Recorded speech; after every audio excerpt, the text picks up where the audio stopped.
Hello, I'm Fizzy, welcome back to another league race in the AOR PC Split 1 league. We are still in Season 12 because I'm far behind on the videos, so it's 3 rounds to go of the season. This time we are in Mexico, so let's just jump into qualifying.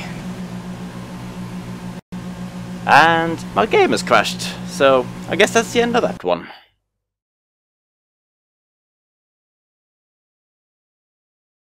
But nah, since we fortunately are using the multiplayer championship type lobby with the ability to rejoin the session if your game crashes, I was luckily able to get back in to the lobby in qualifying to get out on track finally and take part in this session. So then, Mexico, a track that I have never league raced on before this race. I've never actually done a proper race there at all before this one. Obviously, because I didn't league race on F1 2015, and this is the first time we're here on 16, so you can see I am struggling a little bit already in this lap, missing the apex of the first corner, not carrying too much speed through the next couple either, and to be honest, I wasn't expecting anything at all going into this race, because Mexico, this circuit, I don't like it at all, as we again have missed an apex. You might remember my lovely apex hits last time out at Kota. This time it's been the complete opposite. There has barely been an apex hit at all so far in the first half of this qualifying lap.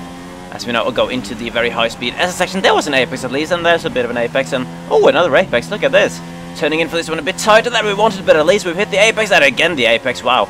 I actually managed to do that reasonably well, I think. As we now only have the very annoying final sector of the lap to go into the stadium. Fourth gear on the right hand and then dropping it down to 2 seconds. In hindsight I probably should do this first because I didn't get any turn in there. And again completely missed the apex. And then the final run to the line. Tricky on the traction, but on completely unworn super soft tires it's not too bad. And in the end we put in a 1:19.071, which took us up to P7 at that point in the session, but that didn't last long, and on my second qualifying run, yeah, I forgot there was a corner there, and that happened, so I did improve on that lap, and in the end, outside the top 12, let's see where we actually are when we scroll down here. Tigger on pole, ahead of Nunrunner, and then Marco and Nick B are close to me in the championship, all the way up in 3rd and 4th. That's not good for us, and we did qualify in 13th then, which wasn't too good either, as we now have a lagging Sauber inside of us on the run to the starting position. So, as I said, no expectations for this race. Let's just jump into it. It's Mexico, let's just get it out of the way, and hopefully we can at least have a little bit of fun along the way. So the lights are coming on now, and they are not out. Oh my word, I've just had a completely lagged start there. Just the lights never went out for me, which means we are immediately down to last place, although never mind, because Suobis has had a problem in that Force India, and Nally as well going slow on the run towards turn 1. But that was not exactly the start that we wanted to this race, as now the AI cars or the commentators are getting in the way a little bit. I kind of could have gone through them, but I got put off a little bit, didn't really know what to expect from those cars there, which allowed Nally to get around the outside. Although I think I gained another position somewhere in there, so I'm in 14th position as we run down into turn 4 and one of the slow speed sections of the track. Lol in the Williams going pretty slow ahead. I'm just trying to not hit the back of him as we got Nicky trying to dive bomb a little bit, but that was not going to work. And just to go back to that laggy start on the grid, I think that's because I disconnected from qualifying and had to rejoin the session, and then yeah, it can give you, you know, out of sync lights out sequence when that happens, so a little bit annoying, but that's how it is. It's at least better than not getting back in the session at all, so at least I can do the race now. But it is definitely going to be tricky to score good points from this position. 14th place. Oh, and there was a car off there. Oh, that was my teammate actually, I think. Ezen had a problem. Oh, well, there's so many slow cars through the stadium section. Nelly having an interesting line there. Ryan suddenly appearing on my outside into the final corner. So we're going to have to leave him room on the outside in that McLaren. And it's all kicking off here at the end of the lap. We're still going to be side by side with Ryan now, running down the main straight to start the second lap of the race, putting fuel up to rich mix just to get some extra straight line speed. I mean, I would have imagined that Ryan maybe would have done the same thing, but clearly my straight line speed seems to be better at the moment, and I managed to pull my car ahead of Ryan. And after all of that, as we completely lock up and miss the apex of the first corner, at least staying on track though to save the exit, and at least ahead of Ryan coming out of there. But yeah, after all of that craziness on the first lap, we are actually into the points after all, into 10th position. And Ryan was really struggling behind me over the next couple of laps. Dropped several seconds on me and held up a huge train back there, and then went into the pits after lap 3. So I'm guessing that Ryan might have had some front wing damage or something that was slowing him down, as we now are trying to make up the position on a chicane in the Toro Rosso ahead of us. Wasn't quite able to get close enough with the DRS though on the main straight on that occasion, so we're going to have to stay behind him for now and try to find a way around.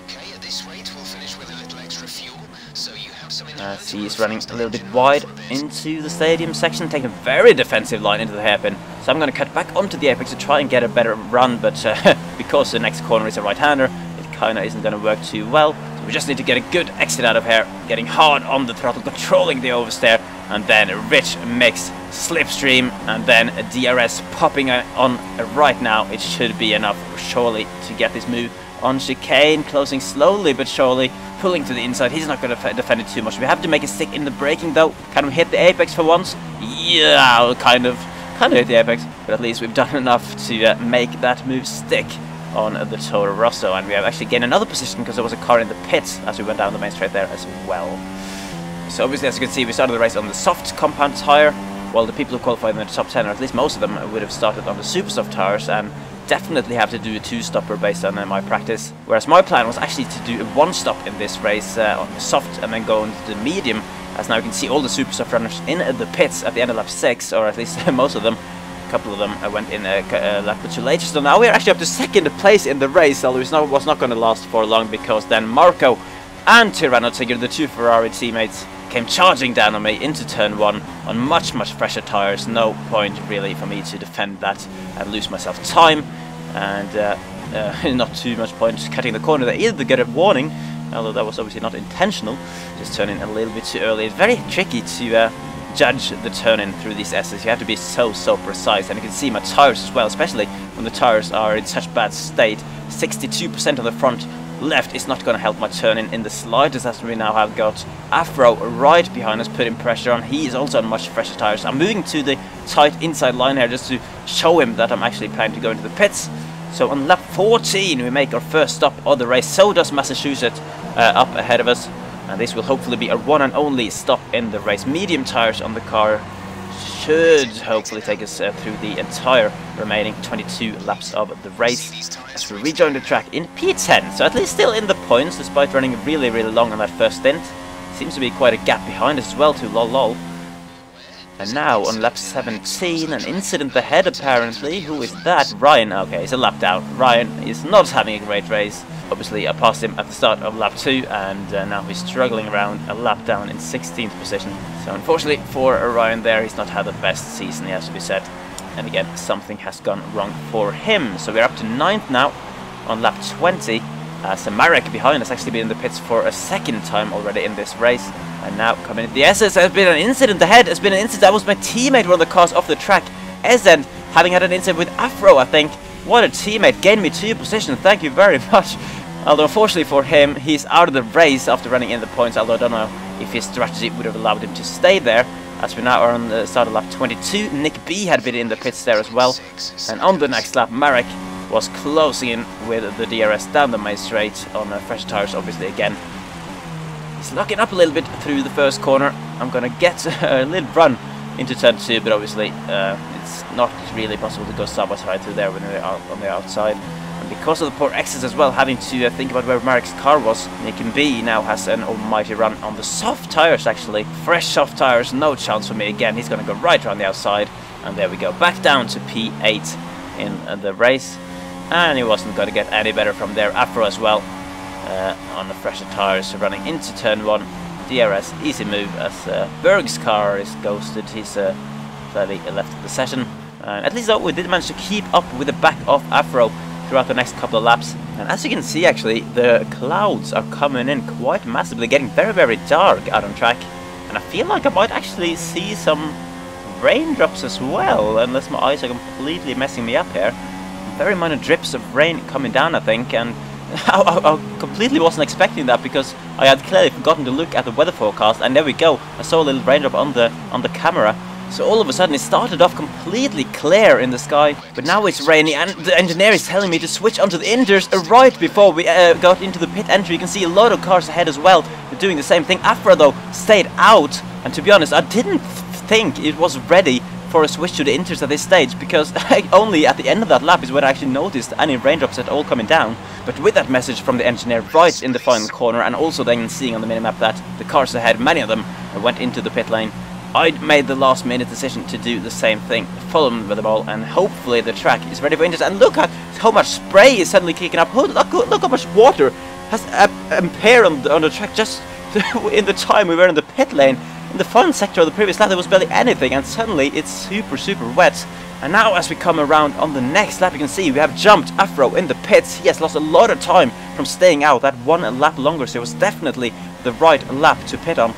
And Nick B as well lost quite a bit of time. He also stayed out, I think, unless he's just lost some time elsewhere. He's now in any case having a battle with Massachusetts going around the outside on the corner into the stadium section. So those two are battling. I think it's Nally in the Toro Rosso not too far ahead either. So actually I've gained a lot of time on these guys through having done a pit stop less, basically. Although even if he stayed dry, I would have done a pit stop less anyway. But now at least we are on you know, a similar tire wear strategy, in the sense that everyone's changed onto these inters at the same sort of time. So it's all to play for from here. I'm legitimately in P8. Hello, Massa. That was a bit deep on the brakes. It is of course going to be tricky to do anything about the cars ahead anyway, even though we are on similar tires now, considering the pace that they showed compared to the pace that I have showed earlier in this session. And also these are my first ever laps in the wet on this track. Oh no, and I had another warning. It's my third one of the race, and I begin a 3-second penalty. Oh dear, as if it wasn't going to be hard enough already to gain any positions in this race. Now it's barely possible at all. So we are now on the final lap of the race, into the final sector. Nick has managed to get up to 5th, ahead of Nally actually, who seems to be struggling just ahead of Massachusetts. The 3 cars ahead very close, but I'm not really in touching distance here to do anything about them. So we are gonna round the final corner, unless we spin it on the traction here. We are gonna cross the line in P8 in the race. And actually, it says that I'm P5. Apparently, I am P5 in the results, so Nick B, Massa and Nally all had more of a time penalty than I had, and since I was within 3 seconds of them, I actually moved up 3 positions from where I actually crossed the line. So, okay, that is interesting. I'll take a top 5. I mean, it's not really something I expected, and I would say it's probably my least deserved top 5 ever, but I guess that's what can happen if you get less time penalties than the other guys and you stay close to the back of them. So bit of luck there, but that's gonna help me in the championship, of course. Nick B was looking like he was gonna gain some points on me in the championship, but instead I have actually gained a couple on him. Marco though closing in massively after winning this race, his first win of the season, and he will go up to 4th place, only 9 points behind me now. Oh, that's going to be tricky to hold on to in the final 2 races. And Marek is well down in 6th, gaining a few points on us also. As for the team championship, it's not looking too good. Renault, we're still in 4th now, 8 points up to Williams. Red Bull are pulling out a massive gap ahead, so another tricky situation for us there, especially with my team not scoring points again today. But that's it for the Mexican Grand Prix. I mean, I'm just mainly glad that this one is done and over with. I don't like this track. It doesn't feel nice to drive at all. But at least we got away with it somehow with a 5th place finish. So that's alright. I hope you enjoyed it, guys, and we'll see you soon for the Brazilian Grand Prix and to round out this season at Abu Dhabi. Bye-bye.